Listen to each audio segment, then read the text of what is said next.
I almost don't have anything wrong to say about this one. I think it's a winner.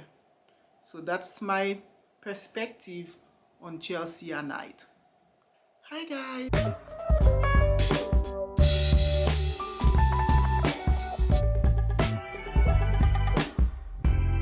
Welcome back to my channel. My name is Matusan Komo. This is a channel where we talk about fragrances and arts. I want to give you my review and first impression of Bond Number 9 latest edition, Chelsea at Night. Most of us know that Bond Number 9 is this high-end perfume company, one of the first, if not the first, created by a woman, and each of the offerings celebrate a neighborhood in New York City. This one is doing the same thing. It's celebrating the neighborhood of Chelsea, which is a very diverse neighborhood with an incredibly vibrant art scene and beautiful architecture. I know I've hung there because the flagship Macy's is there, and a tons of very cool place, lots of amazing art galleries. I believe New York City has about 1,500 art galleries, and really a huge concentrations of those galleries are in Chelsea neighborhood. The presentation is really impeccable, and the bottle comes with as a 100 ml, and then there is a special edition bottle with crystal.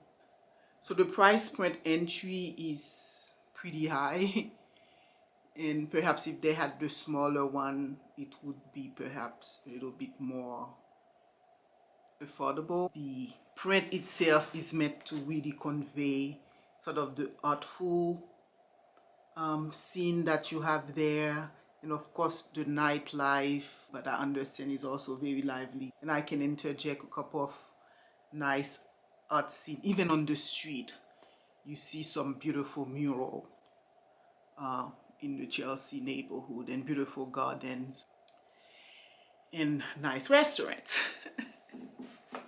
So the way they're deemed to sort of capture all these beautiful happening there is with this amber vanilla fragrance. So this is in the gourmand family. So the gourmand means it has some form of ingredients that's like either chocolate, like hazelnut, something like gourmand, almost food-like, but that's very sweet dessert. So this one opened with the saffron and the cacao absolute, which is to me one of the most beautiful opening that I have experienced, at least in my collection. Gourmand is nice. It's meant to be genderless. Gourmand can be a little bit tricky if it is too realistic. It never happens like that in this fragrance. You can definitely feel the presence of the cacao, but cacao is not really like chocolate per se. It's a little bit more bitter. It's a little bit more balsamic, more interesting, at least in perfume from my perspective. And the saffron lends itself right off the bat a companion that's very interesting with the cacao, because it begins very leathery a little bit and spicy, but in the very high sophisticated level, not in a baby-like chocolate level. And the middle is tuberose, and it has some oud, and it has myrrh. So it continues with the spice, and then it meets with the oud. At some point, after a little bit, it ends up feeling very clean, like slightly soapy. I don't know if it's something about the tuberose that does that.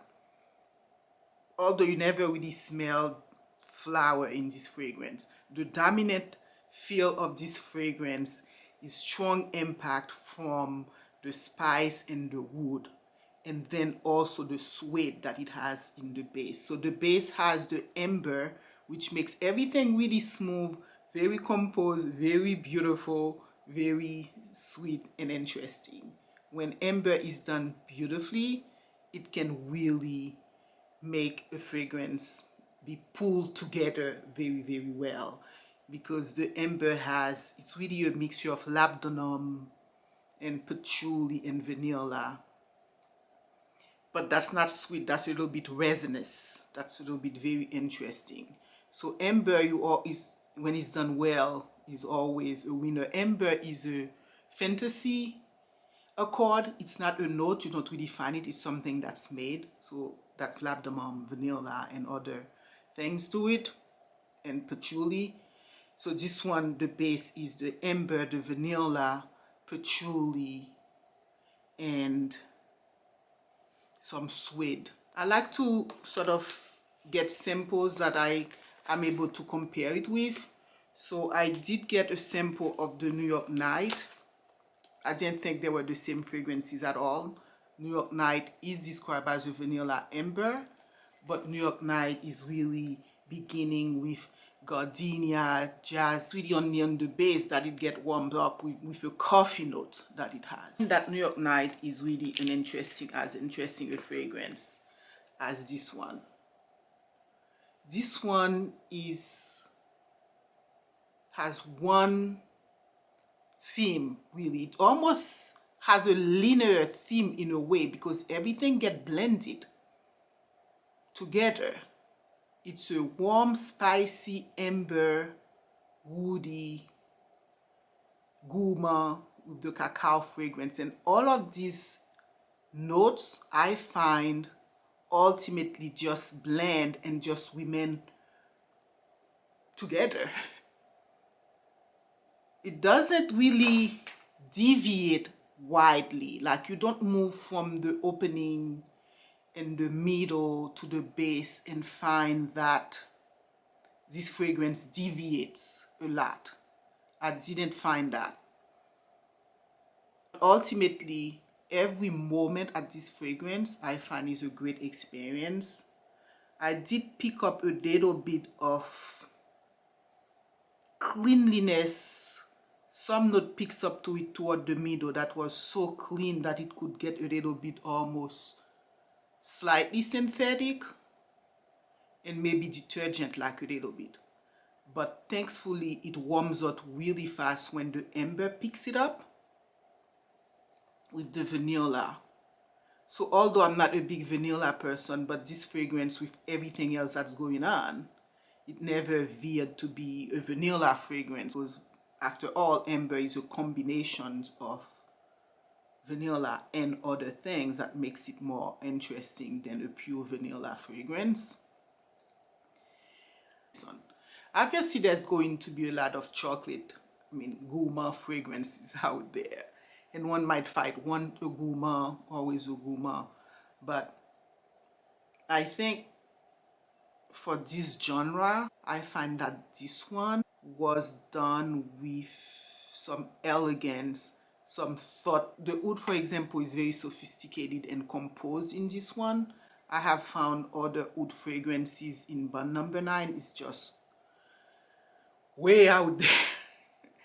But this one is classy.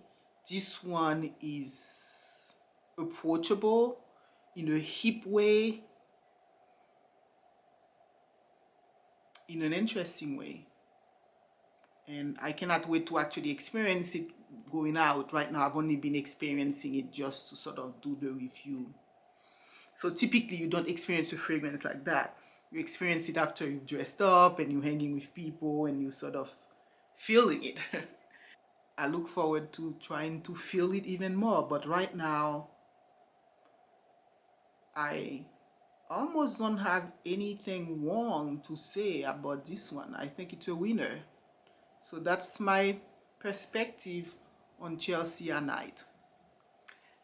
Until next time, if you like my content, please like and subscribe. Bye.